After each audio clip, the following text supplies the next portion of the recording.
اللہ الرحمن الرحیم ما کان محمد ابا احد من رجالکم ولکن رسول اللہ وخاتم النبیین صدق اللہ العظیم۔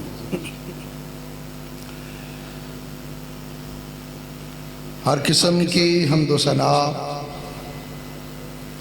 اللہ کے لیے، بے شمار درود و سلام جناب محمد الرسول اللہ صلی اللہ علیہ وآلہ واصحابہ وسلم کی ذات اقدس و مقدس پر۔ حضرات، کافی دیر سے یہ محفل بپا ہے۔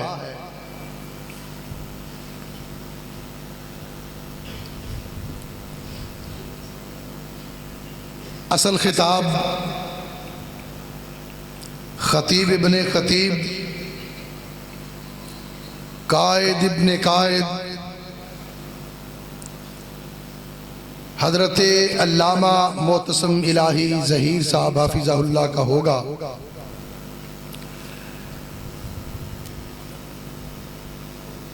میں دیکھ رہا ہوں آپ کے منتظر چہروں کو۔ میں تو میزبان ہوں، کئی مرتبہ پہلے بھی گفتگو کی، پھر بھی ہو سکتی ہے انشاءاللہ۔ میرا خیال ہے کہ علامہ صاحب کے اور آپ کے درمیان میں حائل نہ ہوں۔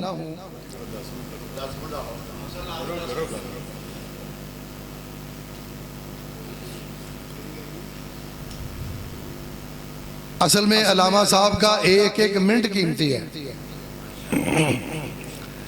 اللہ کا شکر ہے کہ اس نے آپ کو ان کی زیارت کا موقع عطا فرمایا۔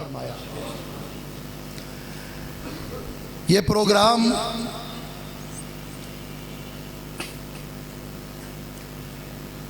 جس کا عنوان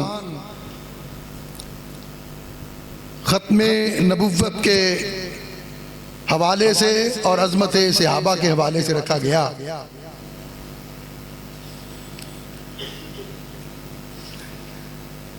میں ان 10 منٹوں میں 2-4 ضروری باتیں عرض کروں گا اس موضوع کے حوالے سے۔ سب سے پہلے یہ بات یاد رکھیں کہ ختم نبوت پر قرآن پاک کی بہت ساری آیات دلالت کرتی ہیں۔ عامر منیر صاحب سابق مربی بھی بیٹھے ہیں، میری ان سے ملاقات ہے، ان کو یاد نہیں ہے، مہربانی اگر یاد ہے تو۔ یہ میرے پاس بھی تشریف لائے تھے۔ ختم نبوت، اللہ کا قرآن کہتا ہے وَمَا أَرْسَلْنَاكَ إِلَّا رَحْمَةً لِلْعَالَمِينَ، سارے جہانوں کے لیے رحمت آمینہ کے لال صلی اللہ علیہ وسلم کی ذات ہے۔ سارے جہانوں کے لیے رحمت، اب جہان سے بڑھ کر کوئی نہیں، جہان کے بعد کوئی نہیں، اتنی بڑی رحمت ہے کوئی نہیں، تو کون سی دوسری رحمت اور نبوت ہے جو کسی کے سر پہ سجائی جا سکتی ہے؟ نبوت بھی رحمت ہے، رسالت بھی رحمت ہے، اور اس کے بارے میں کہا وَمَا أَرْسَلْنَاكَ إِلَّا رَحْمَةً لِلْعَالَمِينَ، اور دوسری جگہ ارشاد فرمایا وَمَا أَرْسَلْنَاكَ إِلَّا كَافَّةً لِلنَّاسِ، میرے محبوب ہم نے آپ کو ہر اس کے لیے نبی بنا کے بھیجا جس پہ لفظ انسان کا اطلاق ہوتا ہے. یہ بات سمجھے, جس پر لفظ انسان کا جس پر اطلاق ہوگا اس کے نبی محمد الرسول اللہ صلی اللہ علیہ وسلم. اور جو شخص آپ کی رسالت کو نہیں مانتا, آپ کی نبوت کو نہیں مانتا, سمجھے وہ اس لفظ کے دائرے سے باہر ہے. دوسری دلیل, پھر اللہ کا قرآن کہتا ہے الیوم اکملت لکم دینکم واتممت علیکم, کہ میں نے تمہارے لیے دین مکمل کر دیا, اپنی نعمت کو مکمل کر دیا. الیوم اکملت لکم دینکم واتممت علیکم نعمتی ورضیت لکم الاسلام دینا. جب دین ختم ہو گیا, دین مکمل ہو گیا, نعمت مکمل ہو گئی, نبوت بھی نعمت ہے, رسالت بھی نعمت ہے, دین بھی نعمت ہے, اور جب یہ ہو ہی مکمل گئی تو اب اس کے بعد نیا نبی کیسے آ سکتا ہے, نئی شریعت کیسے آ سکتی ہے, نیا مذہب کہاں سے پیدا ہو سکتا ہے. یہ بات ذہن میں رکھیں. اس کے بعد ارشاد فرمایا واضح طور پر ما کان محمد ابا احد من رجالکم ولکن رسول اللہ وخاتم النبیین, کہ آپ پر نبوت کا دروازہ بند ہے, آپ کو ختم نبوت کا تاج پہنایا گیا, خاتم النبیین بنایا گیا. اب اس پر وہ کہتے ہیں جی نبی کا معنی یہ نہیں ہے, خاتم النبیین کا یہ معنی نہیں ہے. قرآن پاک کی سب سے بہترین تفسیر وہ ہے جو صاحب قرآن نے کی ہے.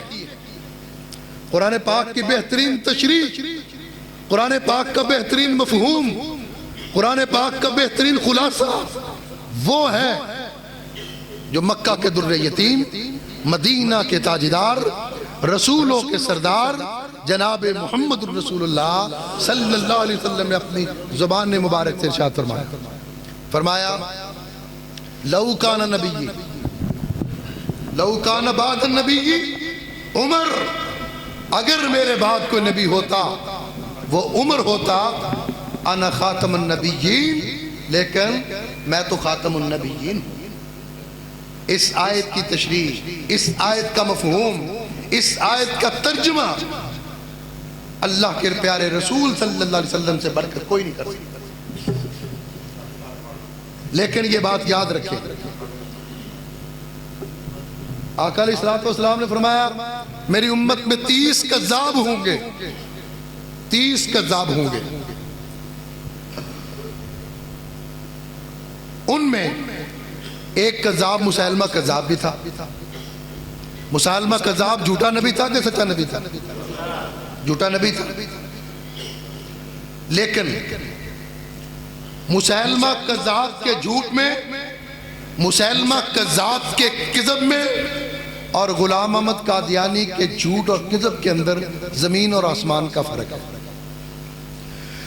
غلام احمد قادیانی مسیلمہ سے بڑا کذاب تھا. غلام احمد قادیانی مسیلمہ سے بڑا دجال تھا. غلام احمد قادیانی مسیلمہ سے بڑا لعنتی تھا, مسیلمہ سے بڑا خناس تھا, مسیلمہ سے بڑا ملوم تھا. اس لیے کہ مسیلمہ نے جب نبوت کا دعویٰ کیا تو اس نے کسی کے کہنے پر نہیں کیا. مسیلمہ نے جب نبوت کا دعویٰ کیا کسی کے کہنے پر نہیں کیا, اس کے اندر کے شیطان نے اس کو ورگلایا اور اس نے نبوت کا دعویٰ کر دیا. غلام احمد قادیانی اتنا بڑا لعین تھا, غلام احمد قادیانی اتنا بڑا دجال تھا, غلام احمد قادیانی اتنا بڑا کذاب تھا, اتنا بڑا ملوم تھا کہ اس کے اندر کے شیطان نے بات پہ ورگلایا. اس نے سب سے پہلے انگریز کے کہنے پر نبوت کا اعلان کیا۔ نعرہ تکبیر،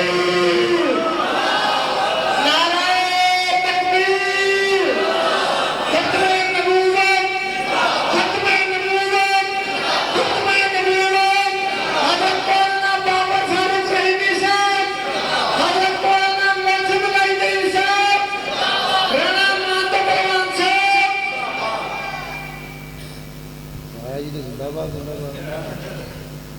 یہ بات سمجھے، فرق کیا ہے؟ وہ بھی جھوٹا نبی ہے، جھوٹا نبی ہے۔ فرق کیا ہے؟ وہ خود نبی بنا، اس کو کسی نے نبی نہیں بنایا، اور غلام محمد قادیانی کو نبی انگریز نے بنایا۔ اس پودے کو کاشت انگریز نے کیا، خود کہتا ہے میں انگریز کا کاشت کردہ پودا ہوں، خود کہتا ہے ملکہ وکٹوریا میری تلوار ہے۔ اب دیکھیں کہ جو شخص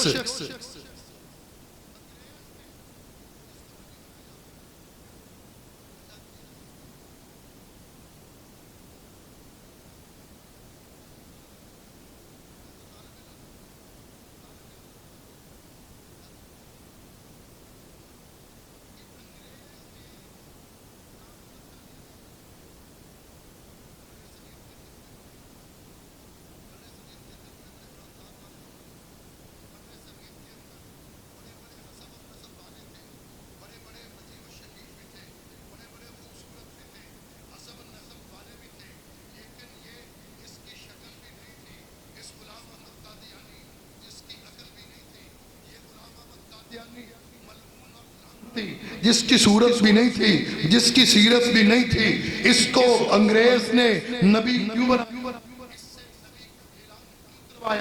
اس لیے کہ معاذ اللہ استغفر اللہ، انگریز نے اس تیر سے ایک تو اس نے نبوت میں نقب لگایا، اس نے نبوت کو نبوت کے اندر نقب لگا کے نبوت کے منصب کو کمزور کرنے کی کوشش کی۔ پھر اس جیسا بد شکل آدمی غلام محمد قادیانی جیسا، بے وقوف آدمی غلام محمد قادیانی جیسا، احمق آدمی غلام محمد قادیانی جیسا، بد سیرت آدمی، بد اخلاق آدمی، بد کردار آدمی، اس کو نبی بنا کے کہ منصب کی توہین ہو سکے، تضحیق ہو سکے۔ معاذ اللہ یہ بتایا جائے کہ نبی ایسا ہوتا ہے۔ اصل میں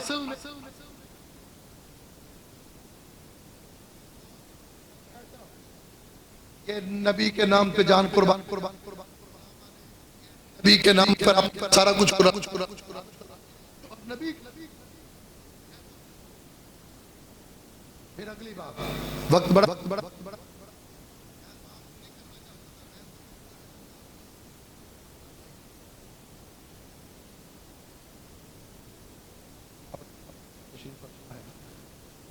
اور ویسے بھی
قادیانی نے دعویٰ کیا نبوت کا، اس لیے وہ کافر ہے۔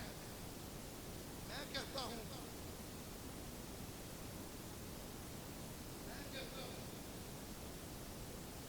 اگر غلام محمد قادیانی نبوت کا دعویٰ نہ بھی کرتا،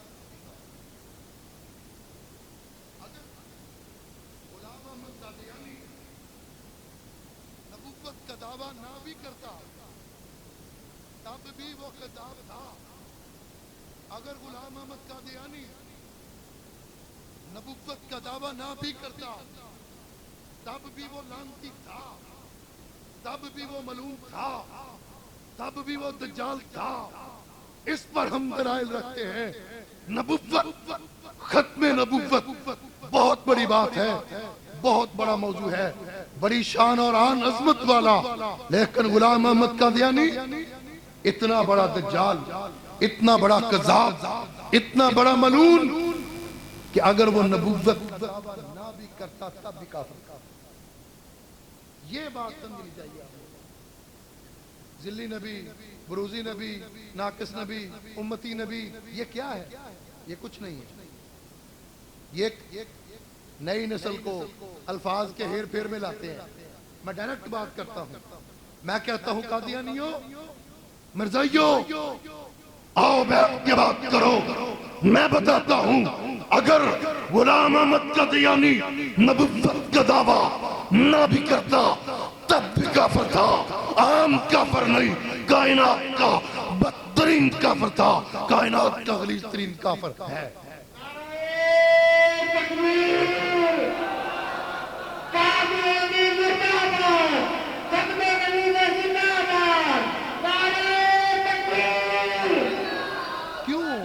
کیوں کافر؟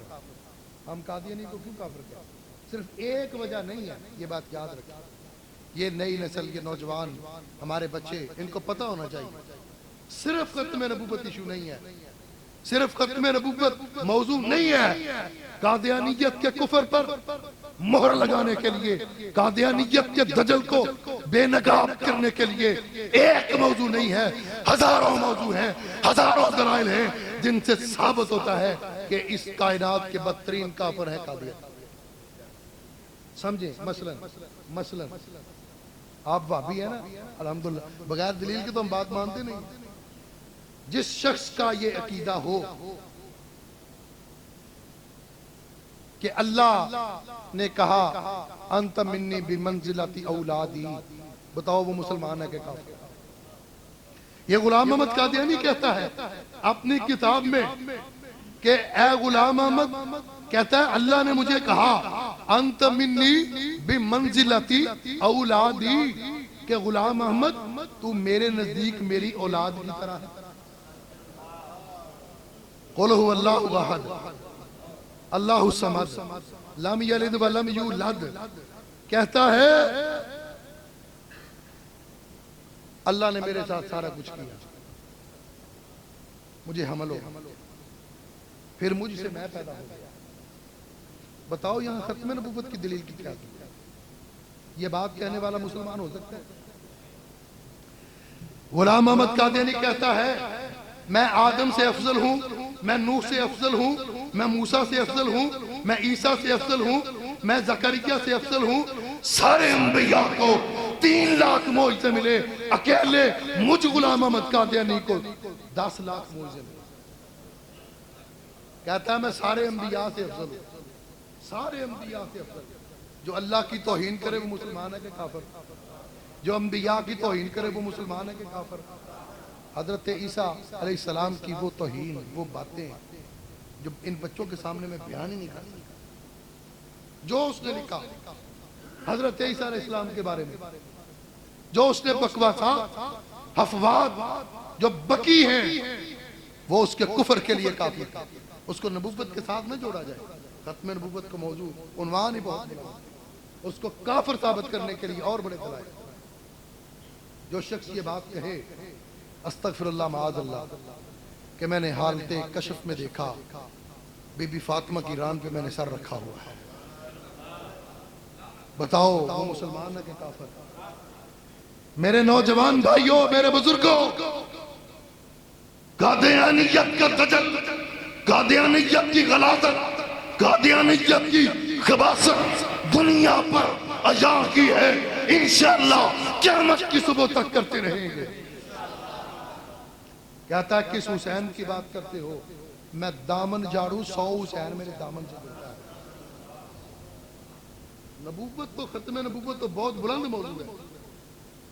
اگر میں پھر یہ بات کہتا ہوں، جاؤ چیلنج کے ساتھ کہتا ہوں، کوئی قادیانی آپ کے ساتھ بات کرے، کوئی مرزائی آپ کے ساتھ بات کرے، اس کو کہو کہ وہ مرزا اگر نبوت کا دعویٰ نہ بھی کرتا تب بھی کافر، اور جو اس کو مانتا ہے وہ بھی کافر۔ الحمدللہ اللہ نے یہ شرف عطا کیا اہل حدیثوں کو، غلام احمد قادیانی کی خباثت، ضلالت، رذالت اور اس کے دجل کو دیکھتے ہوئے سب سے پہلے اگر کسی نے اس پر کفر کا فتویٰ لگایا، اہل حدیثوں کے سرخیل حضرت مولانا محمد حسین بٹالوی رحمت اللہ علیہ نے لگایا، اور صرف اتنا ہی نہیں، انہوں نے اس پر مہر تصدیق ثبت کروائی سید نذیر حسین محدث دہلوی رحمت اللہ علیہ کی۔ اور اس دور کے اندر جب ٹی سی ایس نہیں تھا، جب ڈاک نہیں تھی، جب جہاز نہیں تھے، اس دور کے اندر حضرت مولانا محمد حسین بٹالوی رحمت اللہ علیہ نے 200 علماء کے دستخط اس فتوے پر کروائے کہ غلام احمد قادیانی اور اس کو ماننے والے کافر ہیں۔ الحمدللہ یہ اعزاز اللہ نے اہل حدیثوں کو دیا۔ سب سے پہلے تحریری طور پر اس کو اگر کسی نے کافر کہا، مولانا محمد حنیف ندوی رحمت اللہ علیہ نے سب سے پہلے تحریری طور پر اس کو کافر کہا۔ غلام احمد قادیانی کے دجل، مکر اور جھوٹ کو بے نقاب کرنے کے لیے سب سے زیادہ اس دور کے اندر اگر کسی نے کتابیں لکھی، الحمدللہ پروفیسر ساجد میر حافظہ اللہ کے دادا مولانا ابراہیم میر سیالکوٹی رحمت اللہ علیہ نے اس دور کے اندر اس کے خلاف سب سے زیادہ کتابیں لکھی۔ اور الحمدللہ سب سے پہلے اگر اس غلام احمد قادیانی کے ساتھ مباہلہ کرنے کا کسی کو شرف ملا، اہل حدیثوں کو ملا، مولانا عبدالحق غزنوی رحمت اللہ علیہ وہ فرد تھے جنہوں نے سب سے پہلے غلام احمد قادیانی کے ساتھ مباہلہ بھی کیا، مناظرہ بھی کیا۔ اور اگر فاتح قادیہ کا لفظ، اگر فاتح قادیہ کا لقب تاریخ کے اندر کسی کو ملا، الحمدللہ اہل حدیثوں کو ملا، جناب مولانا ثناء اللہ عمر تصری رحمت اللہ علیہ کو ملا۔ ہماری تاریخ ہے اس پر، ہم نے قربانیاں دی ہیں اس پر۔ صرف اتنی ہی قربانیاں نہیں، 1953 کو جب یہ تحریک چلی، اس تحریک کے پہلے صدر سید داؤد غزنوی رحمت اللہ علیہ جو اس وقت مرکزی جمعیت اہل حدیث پاکستان کے امیر تھے، وہ 1953 میں اس تحریک سب سے پہلے صدر بنے کہ ان کو باقاعدہ کافر قرار دیا جائے۔ اور پھر یہ تحریک، یہ قربانیاں، یہ گرفتاریاں، یہ شہادتیں، یہ ولولے، صرف ایک چک کی بات کرتا ہوں، فیصل آباد کا چھتی چک، یہ ستیانے کے قریب چھتی چک، مولانا اشرف جاوید صاحب مورخ اسلام، مورخ اہل حدیث تشریف فرما ہے۔ ایک چک، صرف ایک گاؤں سے 1953 کی تحریک میں 100 اہل حدیثوں کو گرفتار کیا، ایک گاؤں سے صرف 100 اہل حدیث گرفتار ہوا۔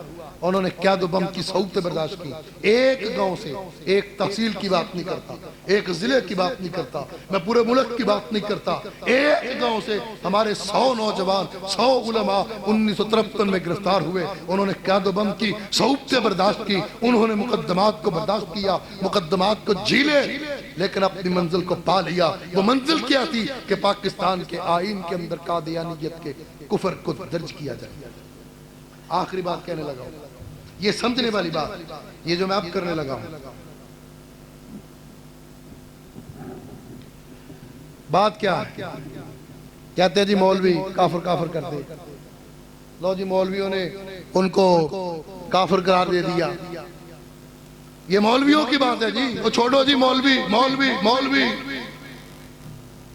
6 جون 1974 کو پارلیمنٹ کے اندر پرائیویٹ بل پیش ہوئی، سبق یاد کرنے والا آپ کا، یہ طلباء کا جو بیٹھے ہیں۔ 6 جون 1974 کو پارلیمنٹ کے اندر ایک پرائیویٹ بل پیش ہوتا ہے، اس بل پر بحث ہوئی، اس پر 28 نشستیں اجلاس کی ہوئی، 91 سیشن ہوئے، 91 پارلیمنٹ کے سیشن ہوئے، 28 اجلاس ہوئے، اور اس مسلسل 2 مہینے قادیانیت کے کفر پر بحث ہوئی۔ 2 مہینوں کے اندر 11 دن قادیانیوں کو اپنے حق کے اندر دلائل دینے کا اسمبلی میں موقع دیا گیا۔ 11 دن تک قادیانی مرزا طاہر یہ اس کے حواری 11 دن تک پاکستان کی پارلیمنٹ میں سوالوں کے جواب دیتے رہے، اپنے حق کے اندر دلائل دیتے رہے. 1 دن نہیں، 2 دن نہیں، 5 دن نہیں، 10 دن نہیں، 11 دن انہوں نے دلائل دیے.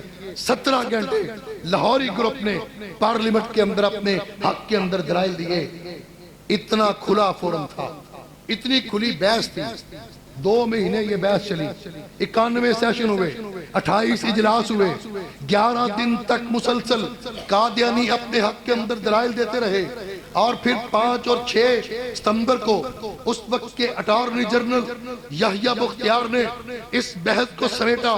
ذرا غور کرنا، 6 ستمبر کو پھر ذوالفقار علی بھٹو نے خطاب کر کے ان کے کفر کا اعلان کیا.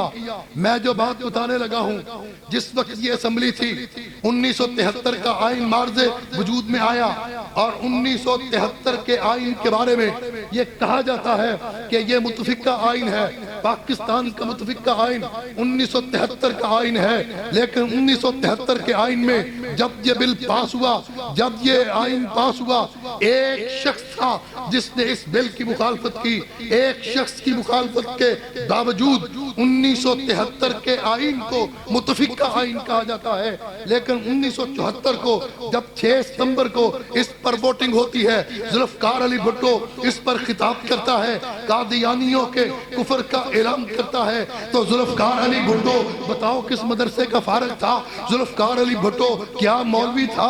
ذوالفقار علی بھٹو ایک سیکولر آدمی تھا، اور اس وقت کا اپوزیشن لیڈر ولی خان تھا. ولی خان کا تعلق بھی سیکولرزم کے ساتھ تھا، لبرلزم کے ساتھ تھا. اس وقت کا اٹارنی جنرل یحییٰ بختیار یہ بھی سیکولر تھا، کوئی مولوی نہیں تھا. نہ اس وقت کا وزیر اعظم مولوی، نہ اس وقت کا اپوزیشن لیڈر مولوی، نہ اس وقت کا یحییٰ بختیار اٹارنی جنرل مولوی. مولویوں نے دلائل دیے اور کفر کا فیصلہ اسمبلی نے کیا. قادیانیوں کے کفر پر مہر اللہ نے سیکولر اور لبرل طبقے سے لگوا کے دنیا کو بتا دیا، ثابت کر دیا کہ قادیانی اتنا بڑا دجل اور کفر ہے کہ جس پر مہر سیکولر اور لبرل طبقے نے بھی لگا دی. یہ وزیر اعظم لبرل، اپوزیشن لیڈر لبرل، یہ اٹارنی جنرل لبرل، یہ سارے سیکولر لوگ، یہ سارے لبرل لوگ. اور اس کے اندر دلائل دیے الحمدللہ، اور آج بھی ہمارے پاس یہ دلائل موجود ہے. ہم دلائل دیں گے، دے رہے ہیں. ضرورت اس بات کی ہے اس موضوع کو عام کیا جائے. اس وقت پاکستان کو، استحکام پاکستان جو سب سے زیادہ خطرہ ہے وہ قادیانیوں سے. پاکستان کو راہ سے اتنا خطرہ نہیں، انڈیا سے اتنا خطرہ نہیں، اسرائیل سے اتنا خطرہ نہیں جتنا مرزائیوں سے خطرہ ہے. یاد رکھیں، مرزائی آئین پاکستان کے دشمن ہیں، مرزائی آئین پاکستان کے غدار ہیں. مرزائی صرف اسلام کے دشمن نہیں، اسلام کے باغی نہیں، ختم نبوت کے دشمن نہیں، ختم نبوت کے باغی نہیں، بلکہ مرزائی آئین پاکستان کے بھی دشمن ہیں، آئین پاکستان کے بھی غدار ہیں. اور غداران وطن کو اس وطن میں رہنے کی اجازت نہیں دی جا سکتی. پاکستان کے اندر وہی رہے گا جو پاکستان کے ساتھ محبت کرنے والا، پاکستان کے لیے جانے قربان کرنے والا، جو پاکستان کا غدار ہے، دشمن ہے. نہ کل اس کے لیے جگہ تھی، نہ آج اس کے لیے جگہ، اور نہ جگہ ہوگی، نہ جگہ ہوگی. حوالہ آخری حوالہ، 10 منٹ تو ٹائم زیادہ ہو گیا. حوالہ حضرت ابو بکر صدیق. آپ کہتے ہیں، لوگ کہتے ہیں جی اتنا سخت موقف کیوں ہے آپ کا قادیانیوں کے بارے میں؟ 2 وجہ ہے سخت موقف کی. 2 وجہ ہے. پہلی وجہ کہ حضرت ابو بکر صدیق رضی اللہ تعالیٰ عنہ منصب خلافت میں بیٹھے. آپ نے مختلف علاقوں کے لیے مختلف لشکر روانہ کیے، عیسائیوں کے خلاف لڑنے کے لیے، یہودیوں کے خلاف لڑنے کے لیے، مشرکوں کے خلاف لڑنے کے لیے. اور کیا فرمایا؟ فرمایا کسی کے بچے کو قتل نہیں کرنا جو اسلام کی تعلیمات ہے، کسی عورت پہ تلوار نہیں اٹھانی، کسی بوڑھے کو قتل نہیں کرنا، کسی کی کھیتی کو نہیں جلانا، کسی کے باغات کو نہیں جلانا. حضرت ابو بکر صدیق رضی اللہ تعالیٰ عنہ نے یہ لشکر روانہ کرتے، یہ ایک عمومی ہدایت تھی جو لشکر کو دی جاتی، کیونکہ یہی اسلام کا اصول ہے، یہی اسلام کا ضابطہ ہے، یہی اسلام کا قانون ہے۔ لیکن جب حضرت ابو بکر صدیق رضی اللہ تعالی عنہ نے ختم نبوت کے غداروں کا کلا کما کرنے کے لیے، ختم نبوت کے غداروں کو سزا دینے کے لیے لشکر کو روانہ کیا، تو صدیق کیا اعلان کرتے ہیں؟ کہا جو ختم نبوت کے منکر ہیں، جنہوں نے میرے محمد کی نبوت پہ ڈاکہ ڈالا، آپ کی ختم نبوت پہ ڈاکہ ڈالا، ان کے بچوں کو نہیں چھوڑنا، ان کے بچوں کو بھی قتل کر دینا، ان کی عورتوں کو بھی قتل کر دینا، ان کے بوڑھوں کو بھی قتل کر دینا، اگر وہ اپنے گھروں کو دروازہ بند کر دیں، گھروں کو آگ لگا دینا، یہاں تک ختم نبوت کا باغی، ختم نبوت کا دشمن، اس کی کھیتی نظر آئے، اس کا باغ نظر آئے، ان کی کھیتیوں کو بھی جلا دینا، ان کے باغات کو جلا کے راکھ بنا دینا۔ یہ کس نے فیصلہ کیا؟ پہلی وجہ قادیانیت کے خلاف سخت موقف کی، ہمارے سخت موقف کی۔ دوسری وجہ بلوچستان کے اندر جتنی سازشیں ہو رہی ہیں اس کے پیچھے قادیانی ہے، پاکستان کے اندر جتنے پچھلے دنوں بم دھماکے ہوئے اس کے پیچھے یہ قادیانی ہے، یہ FATF کا جو بل آیا اس کے پیچھے یہ قادیانی ہے، IMF کو پاکستان کے خلاف ورگلاتے ہیں، یہ قادیانی ہے، ملک پاکستان کے استحکام کے خلاف جتنی سازشیں یہ کر رہے ہیں، دنیا کے اندر کوئی پاکستان کے خلاف اتنی سازشیں نہیں کر رہا۔ اس لیے ان کے خلاف ہمیں یہ موقف سخت بنانا پڑے گا، اپنانا پڑے گا، اور یہ جتنی مرضی لوگوں کی ہمدردیاں لے لیں، اقلیتی اس مجلس کے اندر گھسنے کی کوشش کریں۔ اور میں واضح طور پر کہنا چاہتا ہوں پاکستان کے وزیر اعظم عمران خان کو کہ عمران خان، کوئی شک نہیں کہ تیرا نانا غلام محمد قادیانی کے 313 اصحاب میں تھا، اس نے غلام محمد قادیانی نے جو کتاب پہ اپنے 313 اصحاب لکھے اس کے اندر عمران خان کے نانے کا نام دیا تھا ہے۔ کوئی شک نہیں کہ تیرا نانا غلام محمد قادیانی کے اس 313 اصحاب میں شامل تھا، لیکن یہ ملک محبان مصطفیٰ کا ہے، یہ ملک غلامان مصطفیٰ کا ہے، یہ ختم نبوت کے پروانے، ختم نبوت کے دیوانے جاگ رہے ہیں، بیدار ہیں۔ انشاءاللہ اس ملک کے اندر کوئی کسی قسم کی انشاءاللہ قادیانی سازش کامیاب نہیں ہونے دے گا۔ اللہ ہمیں اس پر استقامت عطا فرمائے اور ہماری اس نئی نسل کو اللہ اس موضوع کو سمجھنے کی توفیق عطا فرمائے۔ وآخر دعوانا